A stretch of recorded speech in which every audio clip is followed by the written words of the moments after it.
तो बिहार का जो भी सियासी वहां पर उहापोह मची है उसे समझने की कोशिश इस वक्त भी जारी है। हमारे सहयोगी लगातार वहां से खबर भी दे रहे हैं। मैं आपके पास आऊं जरा, अभिषेक जी मुझे जरा बताइए कि बिहार में क्या नीतीश कुमार को भी अभी ऐसा कहा जा रहा है, पता नहीं चल रहा है कि लालू यादव क्या खेल कर रहे हैं? ऐसी खबरें आ रही हैं कि लालू यादव अपने खेमे को बुलाकर जिस तरह की तैयारी कर रहे हैं वो जेडीयू समझ भी नहीं पा रही है। यह है क्या?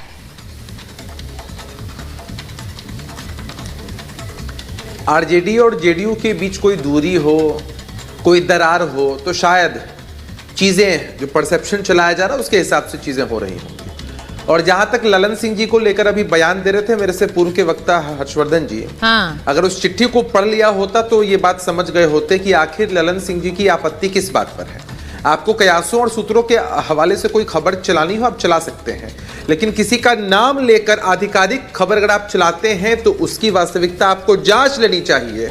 ललन सिंह जी को आपत्ति इस बात की थी कि भाई उन पर आरोप लगाए जा रहे थे विभिन्न तरीके के कि तेजस्वी यादव जी से करीब हैं या अमुक विधायकों की मीटिंग ली, ये सब बेबुनियादी बातें थी।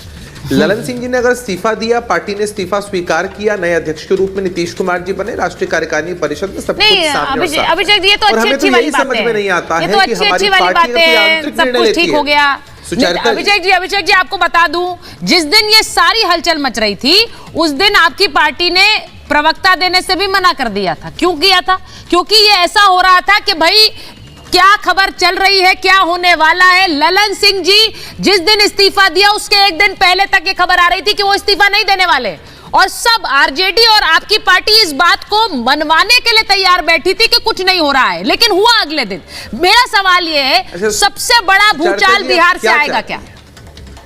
आप क्या चाहती हैं सुचारिता जी, आप क्या चाहती हैं या मीडिया हाउसेस के हमारे साथी क्या चाहते हैं कि कोई भी काम जो हम कल करने वाले हों पहले आपको बता दें? अच्छा। पहले उसकी पुष्टि कर दें। ललन जी ने क्या कहा कि भाई आपसे पूछकर इस्तीफा देंगे।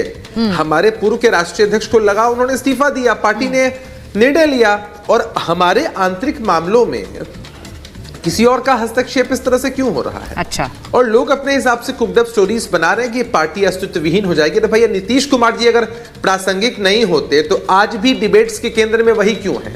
आज भी भारतीय जनता पार्टी के निशाने पर वही क्यों है? सर इसलिए है क्योंकि पता नहीं है कि वो कब किस ओर चले जाएं।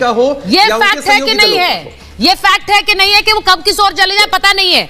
ये अभी भी कहा जा रहा है कि क्या वो बीजेपी खेमे में जा सकते हैं क्योंकि लालू जी की पार्टी उनकी पार्टी तोड़ने में लगी है। नहीं भाई, अगर प्रासंगिक नहीं है यार नीतीश कुमार जी तो किसी भी तरफ चले जाएंगे, क्या फर्क पड़ता है? लेकिन लोग एक तरफ कह रहे हैं कि किस तरफ चले जाएंगे भाई नजर लगाकर देखते रहो। अच्छा। और दूसरी तरफ कहेंगे कहीं चले जाओ, उससे कोई फर्क ही नहीं पड़ता। अच्छा, मैं अभिषेक जी आपके पास आ रही हूँ। शक्ति जी आप बैठे हुए हैं इस वक्त, लालू यादव की स्पीकर से मुलाकात की वजह क्या थी? क्या जरूरत पड़ी कि वो स्पीकर से मिलने चले गए? तेज प्रताप जी को भी बुला लिया, राबड़ी जी के उनके आवास पे ये बैठक हुई, या बताया ही नहीं आप लोगों? स्पीकर किस पार्टी के हैं सुचारिता जी? स्पीकर अवध बिहारी चौधरी जी राजद के वरिष्ठ नेता हैं। और राजद के लोग अगर अपने राष्ट्रीय अध्यक्ष लालू जी से मिलते हैं तो इस पर इतना बड़ा क्वेश्चन मार्क क्यों है, मुझे नहीं समझ में आ रहा है। अच्छा। और दो नेता जब मिलते हैं, और दो नेताओं को छोड़ ही दीजिए ना, दो लोग भी अगर मिलते हैं और कहीं बंद कमरे में बात होती है तो इस बात की आधिकारिक पुष्टि कौन करेगा कि किस तरह की बातें हुई? वो अलग सी बात है कि मीडिया में एक परसेप्शन क्रिएट किया जा रहा है, वो आप कर सकते हैं, आप स्वतंत्र हैं उसके लिए। बहरहाल राष्ट्रीय जनता दल का कोई भी मसला हो, यहाँ साथी प्रवक्ता बैठे हुए शक्ति यादव जी बेहतर तरीके से बता देंगे। लेकिन मामला यही है, कोई कह रहा है कि नीतीश कुमार जी कन्वीनर बनने वाले हैं, कोई कह रहा है कि नीतीश कुमार जी कन्वीनर नहीं बनेंगे। अरे नीतीश कुमार जी क्या कह रहे हैं या उनकी पार्टी क्या कह रही है उसको तवज्जो दीजिए ना। हमने साफ तौर पर कह दिया है कि न कन्वीनर बनने में इंटरेस्ट है, न प्रधानमंत्री पद के उम्मीदवार बनने में इंटरेस्ट है। आपकी बात माननी है कि नहीं माननी है, यही तो कंफ्यूजन है ना अभिषेक जी। चल रही है। क्योंकि जिस दिन ललन जी पोस्ट से हटे अपने राष्ट्रीय अध्यक्ष से, उस दिन भी आप कह रहे थे, नहीं सुनिए उसका कारण है ना, उसका कारण है क्योंकि ललन सिंह जी जब पोस्ट से हटे तो उससे एक दिन पहले तक आपकी पार्टी कह रही थी वो तो राष्ट्रीय अध्यक्ष बने रहेंगे। आप लोग अफवाहें फैला रहे हैं, कुछ ऐसा होने वाला नहीं, अगले दिन वही हो गया। अब आज जो आप कह रहे हैं क्या पता कल उल्टा ही हो जाए, यही सवाल है। इसीलिए शक्ति जी जो बगल में बैठे हैं, शक्ति जी बैठक हो रही है, वहां वो कह रहे हैं, गिरिराज जी कह रहे हैं आप चक्रव्यूह में फंस गए। ठीक है ठीक है, बोलिए अभिषेक जी, बोलिए कंप्लीट करिए। 10 सेकंड का समय दीजिए मुझे।